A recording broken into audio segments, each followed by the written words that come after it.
आसुअछि चलित वर्षर शेष एवं अंतिम चंद्रग्रहण। आउ एही चंद्रग्रहण ठारू बदली जीव तुलाराशि भाग्य। आपणकर जदि तुलाराशि हुई थाए तेबे एही भिडियोटी को थरे मात्र शेष पर्यंत देखंतु, काहेकिना तुलाराशि व्यक्तिविशेष मानकर जीवन एही चंद्रग्रहण ठारू बदलिबाकु जाउअछि। कारण ग्रह नक्षत्र मानकर चलन रे गोटे बहुत बड़ परिवर्तन हेबाकु जाउअछि, जहा द्वारा एमानकर जीवन रे चलिथिबा समस्त दुख कष्ट एवं समस्यार अंत हेबाकु जाउअछि एवं पुणी थरे खुशी फेरिबाकु जाउअछि। एही चंद्रग्रहण राहुग्रस्त चंद्रग्रहण हेबाकु जाउअछि एवं आपणकर राशिर पंचम भावरे एही ग्रहण संगठित हेबाकु जाउअछि, जहा द्वारा बुध, शुक्र, सूर्य एवं मंगल राशि परिवर्तन करुछंती, जहा द्वारा आपणकर जीवन रे किछि बड़ हेबाकु जाउअछि। आपणकर जीवन रे चलिथिबा समस्त दुख कष्टर अंत हेबाकु जाउअछि। एही चंद्रग्रहण प्रभावरु आपणकर जीवन रे खुशी फेरिबाकु जाउअछि। तेबे आसंतु जानिबा एही चंद्रग्रहण प्रभावरु आपणकर जीवन रे कोन सबु बड़ परिवर्तन हेबार अछि।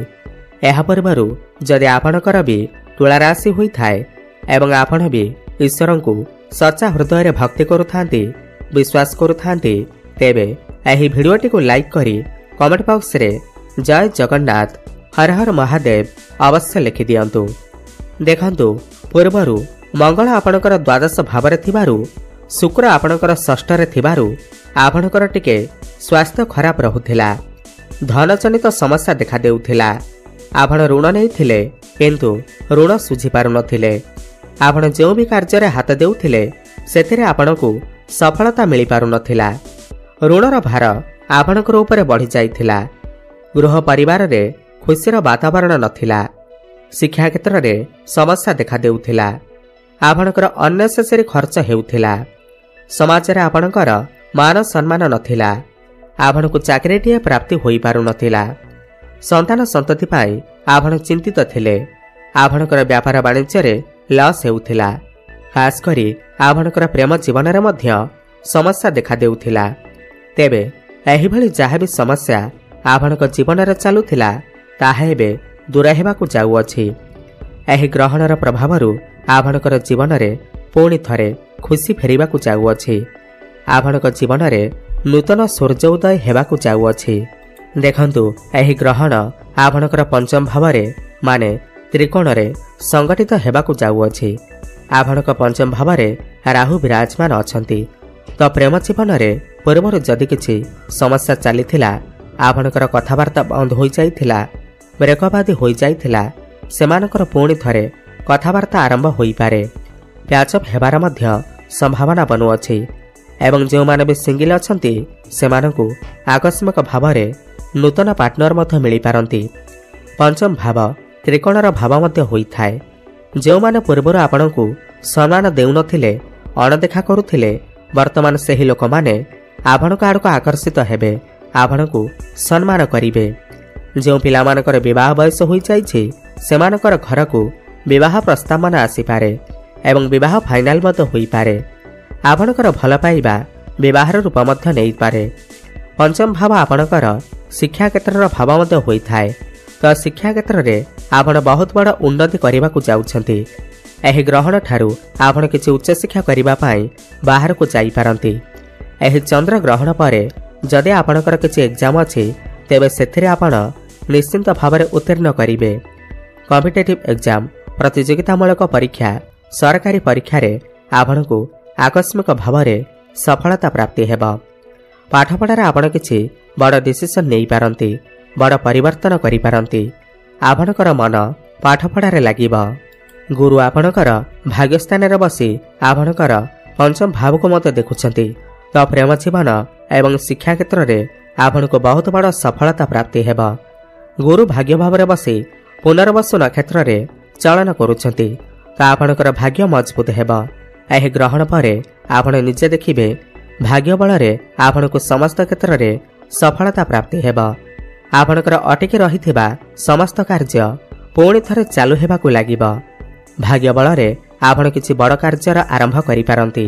बड़ इन्वेस्टमेंट करिपारंती किंबा गृह को किछि बड़ जिनिस क्रय करिके आनी पारंती। जो माने शेयर मार्केट स्टॉक मार्केट एवं ट्रेडिंग रे काम करुछंती सेमानक आकस्मिक भाव में लाभ प्राप्ति हेबा। पौत्रिक संपत्ति आपनको लाभ प्राप्ति हेबा। पितांकर साहाय्य सहयोग आपनको प्राप्ति हेबा। आपणकर मन धर्म आड़क अग्रसर होई पारे। आपण कोनोसी धार्मिक स्थान को मध्य यात्रा करि पारंती। समाज रे आपणकर लोकप्रियता बढ़िबा, मान प्रतिष्ठा बढ़िबा।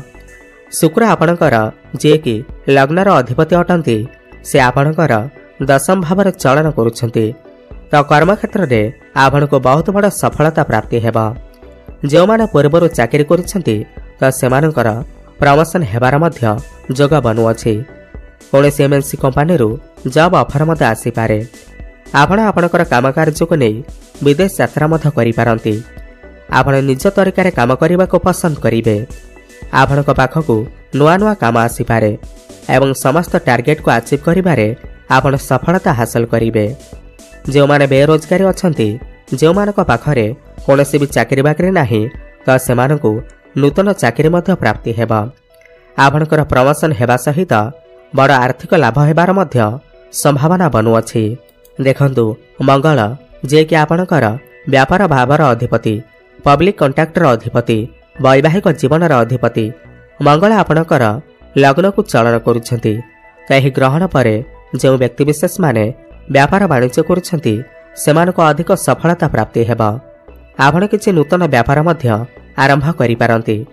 पार्टनरशिप रे आपण किछि व्यापार वाणिज्य आरंभ करि पारंती जहा भविष्यत रे आपनको लाभ प्रदान करिबा। आपणकर डेली इनकम बढ़िबा सहित आपण किछि पैसा मध्य संचय करिबा आरंभ करिवे। आपणकर बैंक बैलेंस मध्य बढ़िबा। वैवाहिक दाम्पत्य जीवन में पूर्वर जदि किछि मन मनांतर मतांतर चलीथिला, कଳି झगड़ा चलीथिला ताहा सब दूर होई जिबा। वैवाहिक जीवन आपणकर सुखमय व्यतीत हेबा। आपण दुई जण मिसी किछि बड़ डिसिजन नेई पारंती। फैमिली प्लानिंग करि पारंती। जे नूतन दंपति माने संतानर आशा रखिथिले सेमानकु संतान सुख मध्य प्राप्ति हेबा। आपण चेष्टा जारी रखंतु, सफलता अवश्य प्राप्ति हेबा। प्रथम भाव आपणकर स्वास्थ्यर भाव होई थाए तो स्वास्थ्य जनित समस्त समस्यारू आपनको मुक्ति मिल जिबा। पूर्वर जदि आपणकर स्वास्थ्य समस्या लागि रहिथिला ताहेले एही ग्रहण परे समस्त स्वास्थ्य समस्या दूर होई जिबा। आपण स्वास्थ्यवान अनुभव करिवे। जो माने भी ऑनलाइन रे काम करूछंती, डिजिटल मार्केटिंग रो काम करूछंती, मॉडलिंग क्षेत्र रे अछंती, एक्टर अछंती, जो मानकर स्टेशनरी शॉप अच्छी, ब्यूटी पार्लर अच्छी सेमानको अधिक सफलता प्राप्ति हेबा। आपण किछि छोट मोट जगह को मध्य यात्रा करि पारंती। जो माने फाइनेंस क्षेत्र रे अछंती सेमानको सफलता प्राप्ति हेबा। घर परिवार रे हसखुशीर लहरी लागि रहिबा। पारिवारिक कलहरु आपनको मुक्ति मिल जिबा। लोकमाने आपणकर बाणी द्वारा आपणक आड़कू आकर्षित हेबे। बड़ भाई भौणीकर सपोर्ट आपनको प्राप्ति हेबा। जो माने ऋण करज नहीं थिले, करज को सुझिबारे सक्षम होई पारु नथिले एही ग्रहण परे आपण समस्त करज को सुझिबारे सक्षम हेबे। मांक सहित आपणकर संपर्क बहुत भल रहिबा। मातांकर स्वास्थ्य जदि किछि समस्या लागि रहिथिला ताहा दूर होई जिबा। आपणको कोनोसी गुप्त स्रोतरू धन मध्य प्राप्ति होई पारे। रिसर्च क्षेत्र रे जो माने ज्योतिष विद्या अध्ययन करने को चाहूँगी सेमाने करि पारिबे। सेमानक पय समय बहुत भल अछि एवं जो माने विदेश जावाक चाहूथिले सेमानकर सही इच्छा मध्य पूर्ण हेबा। विदेश जावार सुख मध्य आपनको प्राप्ति हेबा एवं जो माने भी विदेश रे रही कोनोसी काम कार्य करूछंती सेमानको सफलता प्राप्ति हेबा। तो मोटामोटी देखिबाकू गले एही चंद्र ग्रहण परे तुला राशिर व्यक्तिविशेष माने समस्त क्षेत्र में उन्नति करने जाउछंती। ताहा शिक्षा क्षेत्र हेउ, कर्म क्षेत्र हेउ, भाग्य हेउ समस्त क्षेत्र में उन्नति करने जाउछंती। अधिक शुभफल प्राप्ति करने पाए आपण प्रत्येक दिन माँ लक्ष्मीकर आराधना करंतु। शुक्रंकर बीज मंत्र जप अवश्य करंतु। ओम द्रांग द्रिंग द्रौं सह शुक्राय नमः 108 थर प्रत्येक दिन जप करंतु एवं प्रत्येक दिन हनुमान चालीसा पाठ करने सहित सूर्य को जलार्घ्य अर्पण करंतु। शुभफल प्राप्ति हेबा सहित आपणकर भाग्य रे उन्नति आसीबा। धन्यवाद।